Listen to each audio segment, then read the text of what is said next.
পাকিস্তান সজাগ হন, না হলে এই ধরনের মাদ্রাসাতে ভারত বারবার আক্রমণ করবে। পাকিস্তানের বুকে বেড়ে চলা এই ধরনের মাদ্রাসা, যে মাদ্রাসাতে মূলত জঙ্গিদের প্রশিক্ষণ দেওয়া হয়। এই মাদ্রাসা চলে জেশে মোহাম্মদের প্রধান মাসুদ আজহারের টাকায়। মাসুদ আজহারের পরিবারের 10 থেকে 14 জন সদস্য এই হামলাতে মারা গিয়েছেন। 22শে এপ্রিল ভারতের বুকে জঙ্গি হামলা ঘটিয়েছে পাকিস্তান। হ্যাঁ, পাকিস্তানি জঙ্গি হামলা ঘটিয়েছে, কারণ পাকিস্তানি মদতপুষ্ট জঙ্গি সংগঠন তারাই এই হামলার দায় স্বীকার করে নিয়েছিল। ফলে পাকিস্তানের বিরুদ্ধে একটা প্রত্যাঘাত তো দরকারই ছিল। হ্যাঁ, কিছুটা দেরি অবশ্যই হয়েছে, কিন্তু ভারত যে প্রত্যাঘাত করেছে সেটা শুধুমাত্র 2025-এর 22শে এপ্রিলের পহেলগামের জঙ্গি হামলার ঘটনার প্রত্যাঘাত নয়। এর পেছনে আরও দুটো বড় জঙ্গি হামলার ঘটনার প্রত্যাঘাত ভারত করেছে।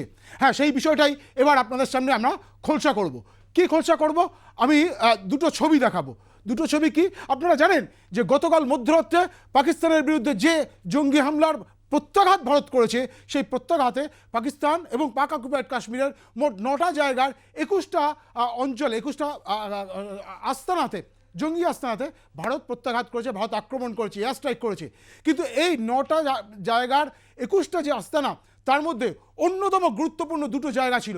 আমি আরেকবার বলছি, অন্যতম গুরুত্বপূর্ণ দুটো জায়গা ছিল, যে দুটো জায়গা মূলত কোট অ্যান্ড কোট পাকিস্তানের পরিভাষায় মাদ্রাসা।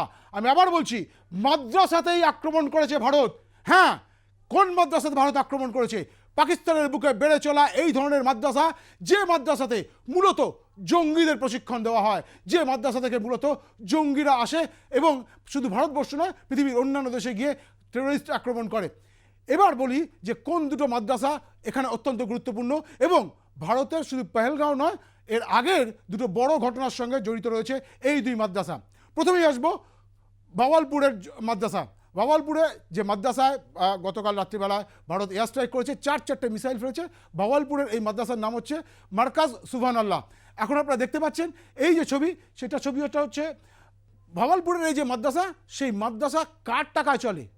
এই মাদ্রাসা চলে জেশে মোহাম্মদের প্রধান মাসুদ আজহারের টাকায়। মাসুদ আজহার এই মাদ্রাসাতে জঙ্গি প্রশিক্ষণ দেন। তিনি বারবারে আসেন এই মাদ্রাসাতে এবং এখানে এসে জঙ্গি প্রশিক্ষণের কাজগুলো তিনি করেন। এবং শুধুমাত্র জঙ্গি প্রশিক্ষণ নয়, এখান থেকেই কিন্তু ভারত এবং অন্যান্য পৃথিবীর অন্যান্য জায়গাতে গিয়ে টেররিস্ট অ্যাটাক করা হয়। যে টেররিস্ট অ্যাটাক করে তারা এই মাদ্রাসাতেই জঙ্গির প্রশিক্ষণ নেন। তারা মাদ্রাসাতে পড়াশুনো করতে যান না। পাকিস্তান বারবার এই ধরনের ঘটনাগুলো ঘটায়। আর গতকাল রাত্রে এই যে মাদ্রাসা, সেই মাদ্রাসাতেই ভারত আক্রমণ করেছে। তো একটা জিনিস বলে রাখা ভালো যে এই মাদ্রাসা, ভাওয়ালপুরের এই মাদ্রাসা কিন্তু ভারত পাকিস্তানের একদম সীমান্তবর্তী কোনো এলাকা নয়। ভারতের সীমান্ত থেকে, ভারত এবং পাকিস্তানের সীমান্ত থেকে প্রায় 150 কিলোমিটারেরও বেশি দূরবর্তী ভাওয়ালপুর। সেই ভাওয়ালপুরের এই মাদ্রাসা মার্কাজ সুবহানাল্লাহ, সেখানে ভারত কালকে 4 মিসাইল দেখেছে। এবং যে মিসাইলের ফলে এখনও পর্যন্ত যেটা খবর পাওয়া যাচ্ছে যে মাসুদ আজহারের পরিবারের 10 থেকে 14 জন সদস্য, আমি আবার বলছি, মাসুদ আজহারের পরিবারের 10 থেকে 14 জন সদস্য এই হামলাতে মারা গিয়েছেন, যার মধ্যে অন্যতম গুরুত্বপূর্ণ মাসুদ আজহারের তার ছেলে মাসুদ আজহারের ছেলে রউফ আসগর। তিনি এই মুহূর্তে আশঙ্কাজনক অবস্থা পাকিস্তানের হাসপাতালে ভর্তি। তাকে দেখতে গিয়েছে আবার পাকিস্তানের এক সেনা। চিন্তা করে দেখুন, যে পাকিস্তান নাকি বারবার করে বলে যে তারা টেররিস্টদের বিরুদ্ধে, তারা টেররিস্ট আক্রমণের শিকার হয় বারবার করে এবং তারা টেররিস্টদের বিরুদ্ধে সব রকম পদক্ষেপ গ্রহণ করে, সেই টেররিস্টকে দেখতে, আমি আবার বলছি, সেই টেররিস্টকে দেখতে গিয়েছে পাকিস্তানের এক সেনা আধিকারিক। এই ভাওয়ালপুরের যে সংশ্লিষ্ট যে হাসপাতাল রয়েছে, সেই হাসপাতালে রউফ আসগর ভর্তি রয়েছেন আশঙ্কাজনক অবস্থায়, তাকে দেখতে গিয়েছেন। এবং তার সঙ্গে সঙ্গে এই ভাওয়ালপুর যে মাদ্রাসা, সেই মাদ্রাসার অর্থাৎ মার্কাজ সুবহানাল্লাহ যে মাদ্রাসা, সেই মাদ্রাসাতে যারা মারা গিয়েছেন, অনেক মারা গিয়েছেন, সংখ্যাটা এই মুহূর্তে এখনও পরিষ্কার নয়, কিন্তু 10 থেকে 14 জন একটা সংখ্যা বলা হচ্ছে, যেটা মাসুদ আজহারের পরিবারের সদস্য শুধুমাত্র। তাদের মধ্যে এই রউফ আসগর অর্থাৎ মাসুদ আজহারের ছেলে, যেটা জৈশে মোহাম্মদের কার্যকারী প্রধান, সেই রউফ আসগরের ছেলে হুফেজা এবং তার স্ত্রীও মারা গেছেন এই আক্রমণে। এই হচ্ছে ভাওয়ালপুর, সেই ভাওয়ালপুরের মাদ্রাসা, যে মাদ্রাসাকে কালকে গুড়িয়ে দেওয়া হয়েছে। আমি আবার বলছি যে ভারত কিন্তু বারবার এই ধরনের মাদ্রাসাতে আক্রমণ করবে। পাকিস্তান সজাগ হন, নাহলে এই ধরনের মাদ্রাসাতে ভারত বারবার আক্রমণ করবে। যে মাদ্রাসাতে কোনো শিক্ষা দেওয়া হয় না, যে মাদ্রাসায় শুধুমাত্র জঙ্গি তৈরি হয়, জঙ্গি তৈরির কারখানা যে মাদ্রাসা। এই গেল ভাওয়ালপুরের মাদ্রাসার কথা। আরেকটা জিনিস বলে রাখি যে এই ভাওয়ালপুরের মাদ্রাসা, জৈশে মোহাম্মদের এই মাদ্রাসাতে কেন ভারত আক্রমণ করলো? আপনাদের নিশ্চয়ই স্মরণে আছে 2019 সালের ফেব্রুয়ারি মাস পুলওয়ামাতে জঙ্গি হামলা ঘটেছিল। পুলওয়ামার জঙ্গি হামলার ঘটনার বদলা এই মাদ্রাসার উপরে নেওয়া হলো। তার কারণ যে পুলওয়ামা যে হামলা ঘটেছিল তার পেছনের মাস্টারমাইন্ড ছিল জৈশে প্রধান মাসুদ আজহার, এবং তাকে শিক্ষা দেওয়ার একটা প্রয়োজন ছিল। বালাকোট এয়ার স্ট্রাইক হয়েছিল, কিন্তু বালাকোট এয়ার স্ট্রাইকে মাসুদ আজহার মারা যায়নি। এই ঘটনা গতকাল রাত্রিবেলায় যে স্ট্রাইক করা হয়েছে, সেই স্ট্রাইকেও এখনও পর্যন্ত যা খবর, মাসুদ আজহারের বিষয়ে তেমন নির্দিষ্ট কোনো খবর পাওয়া যাচ্ছে না। কিন্তু তার পরিবারের 14 জন, আমি আবার বলছি 10 থেকে 14 জন, সংখ্যাটা এখনও পর্যন্ত নির্দিষ্ট নয়, কিন্তু বিভিন্ন সংবাদ মাধ্যম এবং পাকিস্তানের বিভিন্ন টুইটার হ্যান্ডেল বা এক্স হ্যান্ডেল বা সোশ্যাল মাধ্যম, সেখান থেকে যেটা জানা যাচ্ছে যে 10 থেকে 14 জন মাসুদ আজহারের পরিবারের সদস্য মৃত্যু মুখে পতিত হয়েছে। তাদেরকে মৃত্যুর মুখে ঠেলে দিয়েছে ভারতীয় সেনা। এটা হচ্ছে সেই 2019-এর পুলওয়ামা জঙ্গি হামলার ঘটনার বদলা ভাওয়ালপুরের মাদ্রাসাকে গুড়িয়ে দেওয়া। পরের যে মাদ্রাসায় যাব, এটা আরেকটু পিছিয়ে যেতে হবে। তার কারণ হচ্ছে ভারতের বুকে এখনও পর্যন্ত বলা হয় যে সবচেয়ে বড় যে জঙ্গি হামলা ঘটেছিল, সেই জঙ্গি হামলার ছিল হচ্ছে 2008-এ মুম্বাইয়ের জঙ্গি হামলা। টানা বেশ কয়েকদিন ধরে ভারতীয় সেনা, ভারতীয় পুলিশ, মুম্বাই পুলিশ তারা লড়াই করেছিলেন, এবং এই হামলার পেছনে অন্যতম গুরুত্বপূর্ণ যে জঙ্গি সংগঠন ছিল, যে জঙ্গি সংগঠনের নাম চলে আসে, সেই জঙ্গি সংগঠন হচ্ছে লস্কর-এ তৈবা।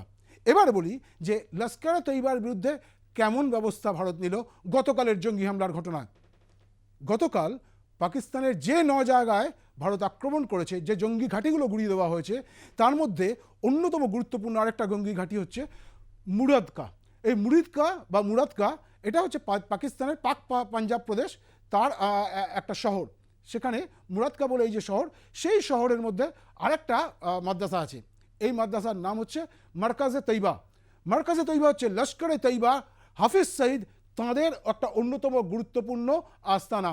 এই আস্তানা গতকাল রাত্রিবেলা গুড়িয়ে দেওয়া হয়েছে। আপনারা ছবি দেখতে পাচ্ছেন, এটা রাতের ছবি, যে ছবিতে পরিষ্কার দেখা যাচ্ছে দাউ দাউ করে জ্বলছে এই মারকাজে তৈবা বা মারকাজ তৈবা, সেই মাদ্রাসা। এটাও মাদ্রাসা, এটাতেও জঙ্গি কার্যকলাপ হয়, এটাতেও জঙ্গিদের প্রশিক্ষণ দেওয়া হয়। আর সেই হাফিজ সঈদের মারকাজ তৈবাকে ভেঙে গুড়িয়ে দিয়েছে ভারতীয় সেনা, এবং বারবার করে এই ঘটনায় ঘটতে থাকবে। আপনারা আবার বলছি যে এই শিক্ষা নিন। ভারতের পাকিস্তানের বিরুদ্ধে পরিষ্কার হুঁশিয়ারি দিয়ে বলা হচ্ছে যে ভারত এই অপারেশন সিঁদুরের মতো আরও অনেক অপারেশন করবে পাকিস্তানের বুকে দাঁড়িয়ে।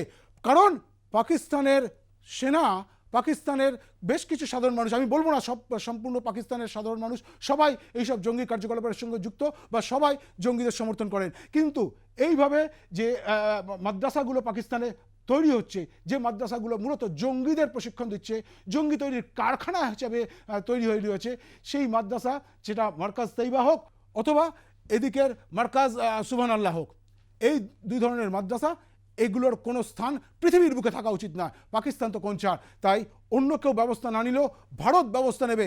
এইবার এই যেখানে যেখানে মাদ্রাসাগুলোতে জঙ্গি তৈরি করা হবে, সেখানে সেখানেই ভারত আক্রমণ করবে।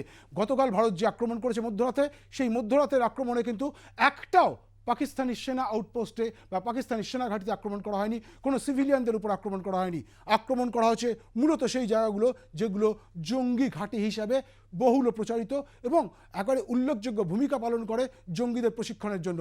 তাই সহবত শিখে নিন পাকিস্তান, না হলে কিন্তু এ ভারত আর পূর্বতন ভারত নয়, এ ভারত বর্তমান ভারত, যারা বারবার করে এভাবেই আপনাদের দেশের মাটিতে ঢুকবে এবং এভাবেই জঙ্গি কার্যকলাপ যেখানে যেখানে হয়, সেটা মাদ্রাসা হোক আর যাই হোক, সেই আস্তানাগুলোকে ভেঙে গুড়িয়ে দেবে।